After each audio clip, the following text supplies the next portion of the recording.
days working on that bench. Not really for me or the event, but for the children. And as I look out at my nieces and my nephews and my beautiful stepdaughters, I really stop to think about what they represent. There's a part of me that sort of flinches when I hear the words truth and reconciliation, because it's like you're apologizing for moving into someone's house while they still live there, and you act like it's a justification for never giving it back. Because let's be frank, that's what's happened. And I think there's ownership that comes with healing. I don't think that means you have to blame yourself. I don't think that's what ownership means. I think that taking ownership is being able to admit that a genocide has happened against indigenous peoples all across Turtle Island. But yet we remain, and even in that, there's a falsity. Because as the original peoples, without us, there never was and there never could be. I think today is a day to remember that. Uh, the bench may still be a little wet. That's why we can't sit on it. The weather wasn't exactly forgiving on me, but I think there's a lesson in that.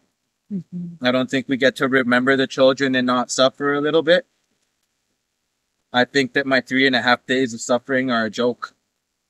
And it's absolutely nothing compared to the suffering that our elders and our children have gone through for us to be here today. If you're not a member of the First Nations, I encourage you to educate yourself and spend time in community to learn the proper way to navigate cultural and sacred spaces. As I look out at mom and dad who are here with us in spirit, I feel an eternal gratitude. The love and teachings of my family, the ones they shared with me, and the bond that we have is proof that as Indigenous people, we are the kindest, loving, and most generous souls on Grandmother Earth. I'm blessed to live on this land in proximity to other members of the Red Nation. I think we all are. I don't forget to respect that. I do so by honoring what these Indigenous people that live beside me have to say. You wouldn't allow someone to disrespect your family in your grandfather's house. And yet this type of behavior is something our people face on a day-to-day basis. If you see something, speak up. If you don't understand something, read up.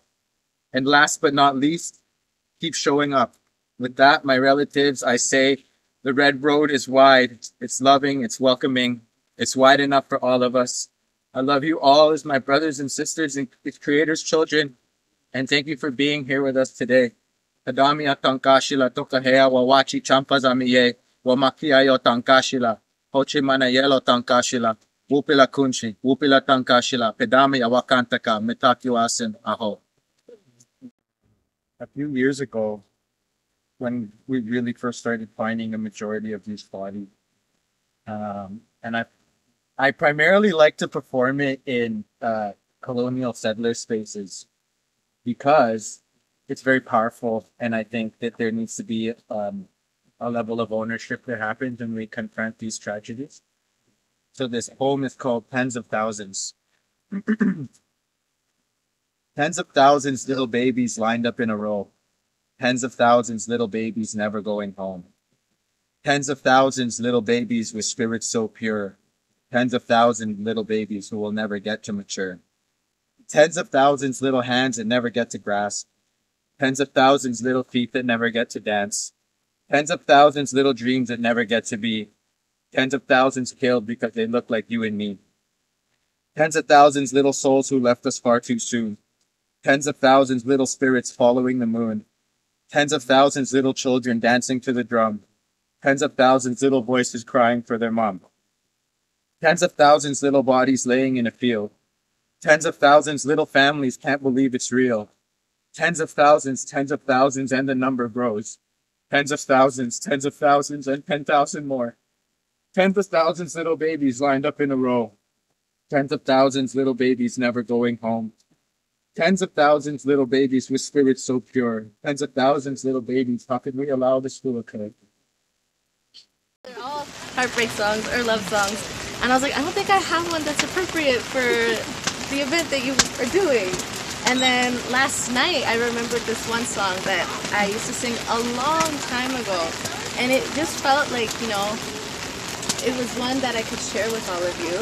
I forgot to print out my chords and lyrics, so I did my best, and it's getting wet, so we'll see how it goes.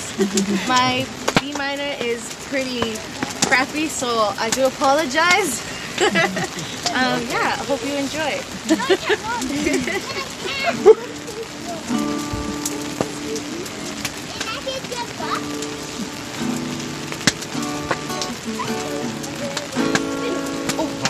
Sorry. Oh my gosh, guys, I'm so sorry. Gabby, do you want me to hold it up for you? It's okay. Are you sure? Yeah. Okay.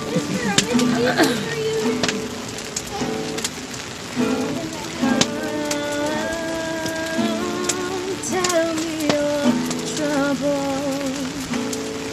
I'm not your answer, but I'm listening to you.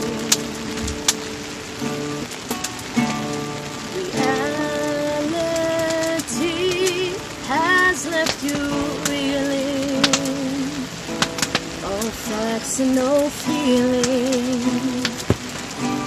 No faith and no fear. I don't know why a good man will fall while the wicked one stands, and our lives blow about like flags on the land.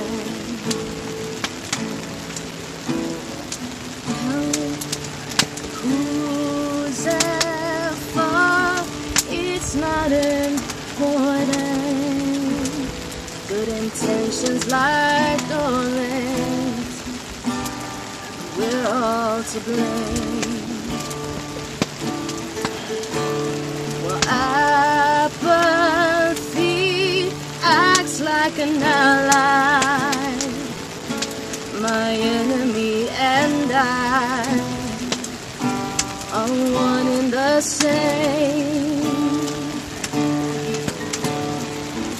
I don't know why the innocence falls while the monsters still stand, and our lives blow out like flags on the land.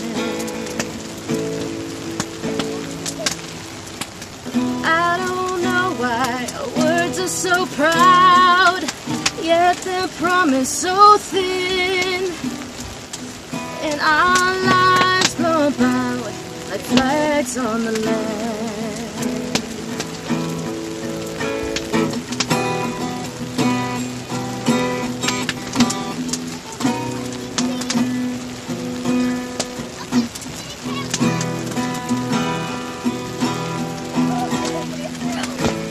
My hands are freezing.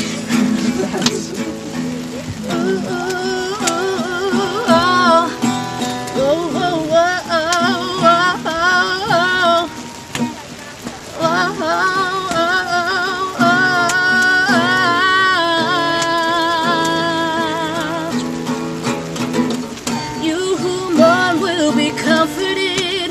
You who hunger will hunger no more. Alas shall be first, of this I am sure.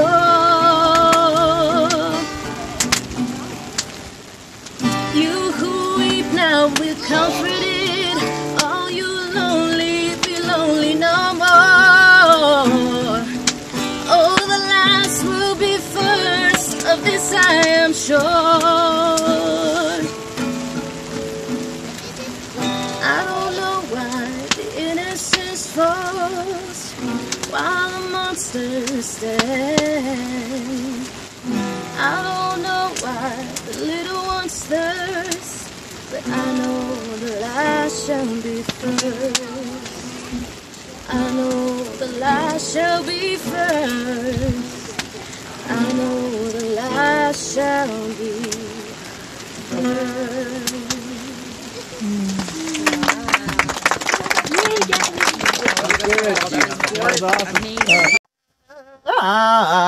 Ade wahuelo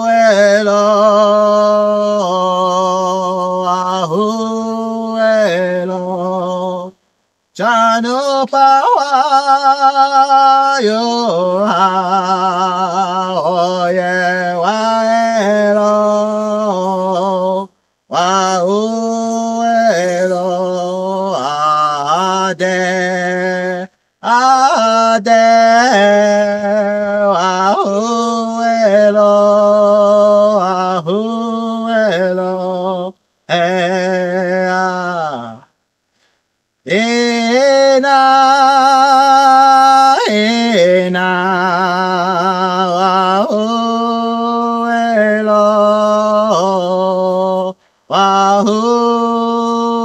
Wahuelo, Chano Pawa.